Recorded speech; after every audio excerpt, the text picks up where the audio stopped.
What's up, guys? Welcome back to another video. This is Will of Will H Tech Review, and today I'm doing a follow-up video on the ZTE Axon M. So I unboxed this device maybe about a week or two ago, and I wanted to do a follow-up video on this device to let you know what I think about the device and how I have been using it since I picked it up. So this device is a device that came out almost 2 years ago.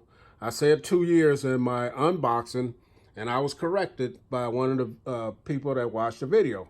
So almost 2 years ago, this device came out, and now, after all the talk of the Samsung Fold, Galaxy Fold, that's not going to be coming out now, some of my favorite YouTubers picked this device up, and they started reviewing it. Namely, the first guy, one of my favorites, Jay Will, he picked it up and he started reviewing it, and it kind of started a ball to rolling with this device.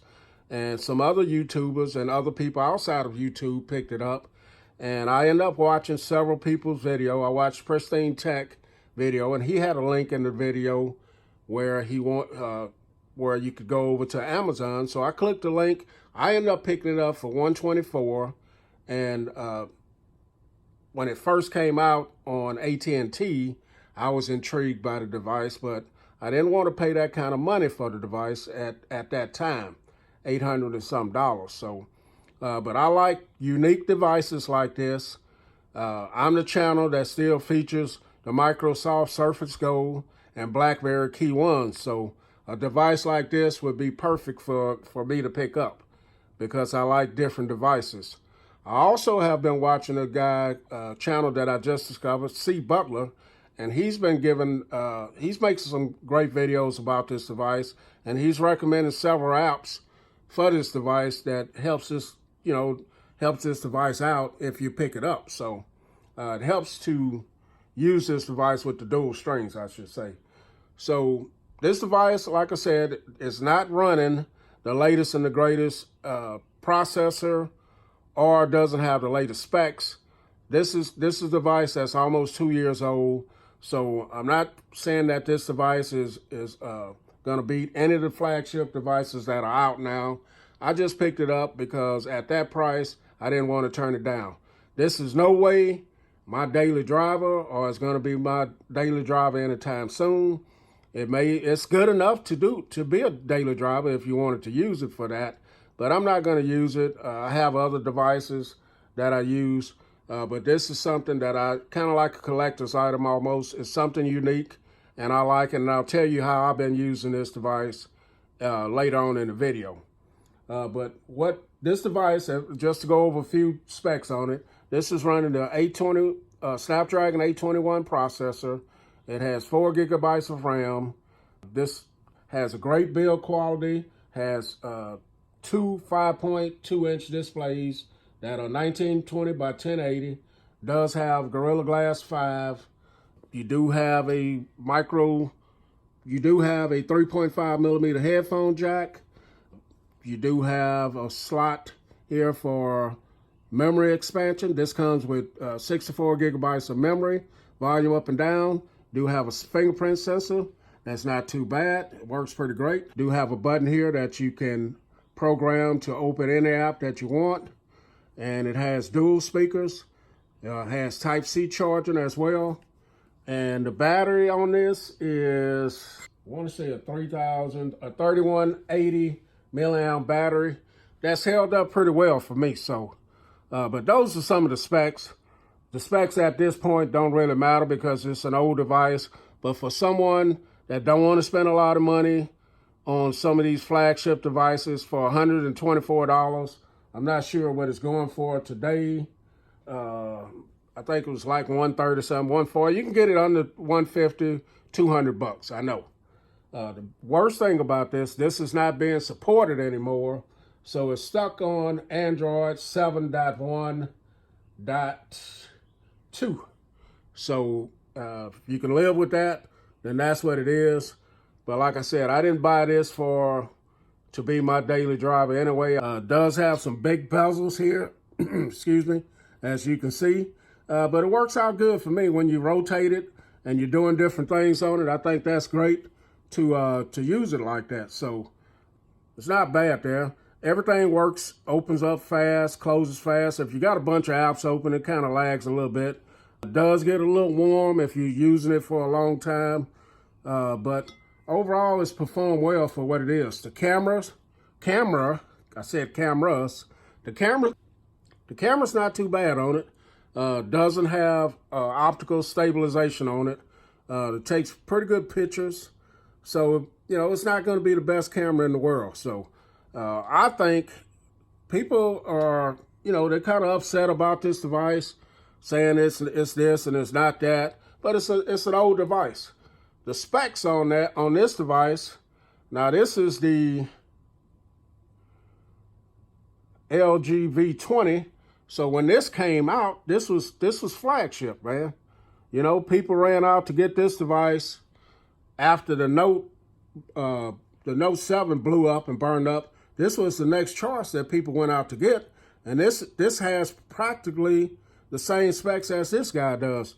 In fact, this one has 821, this has 820. So at the time that this came out, I guess people didn't like the way they did this, the dual strings here. I think it was pretty innovative at the time. So let's go ahead and talk about some of the things that I use this for and what I like. Hey guys, so what I've been using this phone for lately is using it kind of like a little tablet in your pocket that you can pull out and anywhere that you are. If you got Wi-Fi or you don't, you can download games or movies or whatever on here.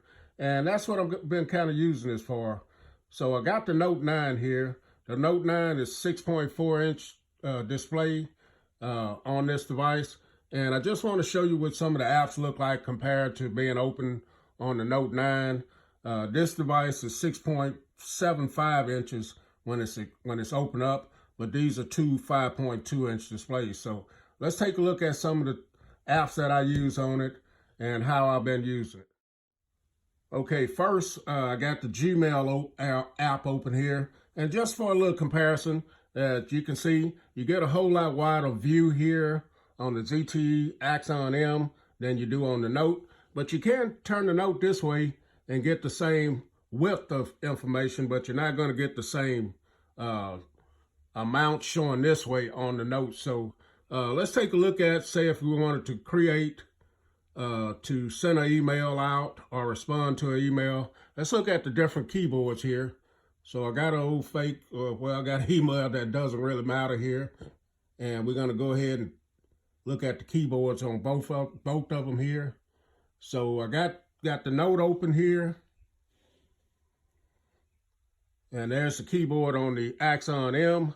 As you can see, when you have it in this orientation here, it kind of splits the screen up on the Axon M. But if you turn it in portrait mode, this is the keyboard that you get here.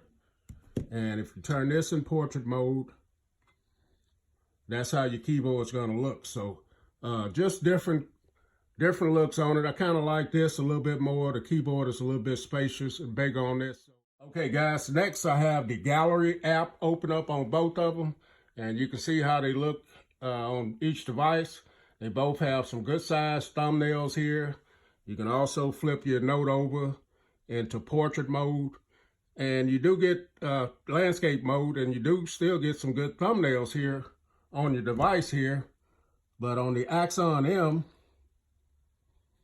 you get a bigger preview window here of your thumbnail that you can cycle through and check them out like that. So I kind of like the way this is set up a little bit better. And then if I wanted a really bigger picture of my thumbnail, I could flip it over like this and get a huge look of the preview of the picture. So next I have ESPN app queued up here. And as you can see, you get a little bit more information on the Axon M, especially at the top here. You got top events, NBA, NCAA softball, and you get about 2 more over here on the Axon M than you do the Note, as you can see. But you do get more information a long ways here. But if we go into the page here where different articles are, let's look at the thumbnails on this. So let's go over here on this. Now you do get more information here, but you get bigger thumbnails here where you can go through and look at the different articles that they have here. So it's your choice on what you would rather have. I like the bigger thumbnail pictures that they have here on the Axon M. Okay, guys, next we're going to check out YouTube on both of them. So here's the YouTube app on the Note 9, as you can see. Do we have the ability to flip it? Yes, we do. And you can see the amount of information that you get here on the Note. So let's go back and look at the Axon M. So you can see you get bigger thumbnails here. You don't get as much information on the screen, but you do get some big thumbnails here, as you can see.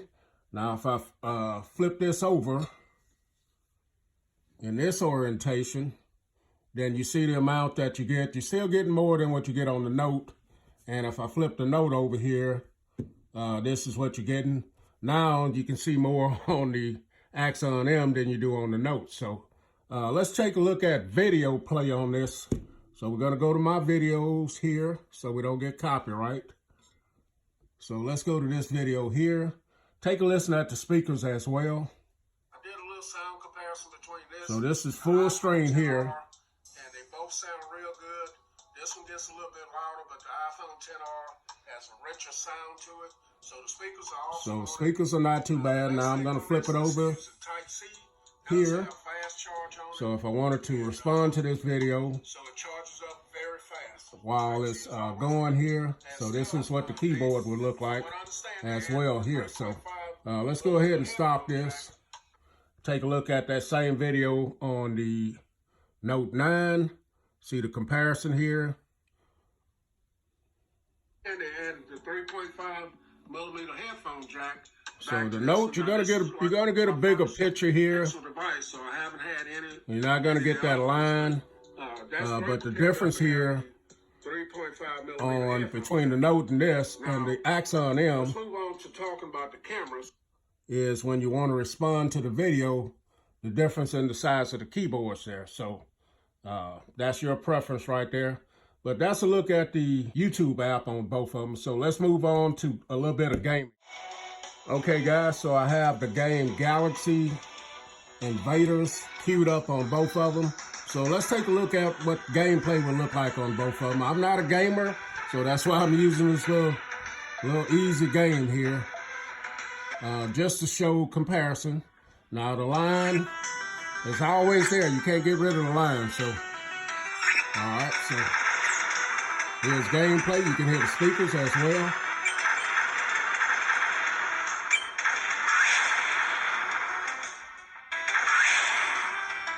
All right, so if I wanted to flip it in this orientation, now I wouldn't use it in this orientation, because the simple fact that line does kind of get in the way here when you're trying to go from this screen to that screen, but it's a little weird to me, so I like using it in this orientation here.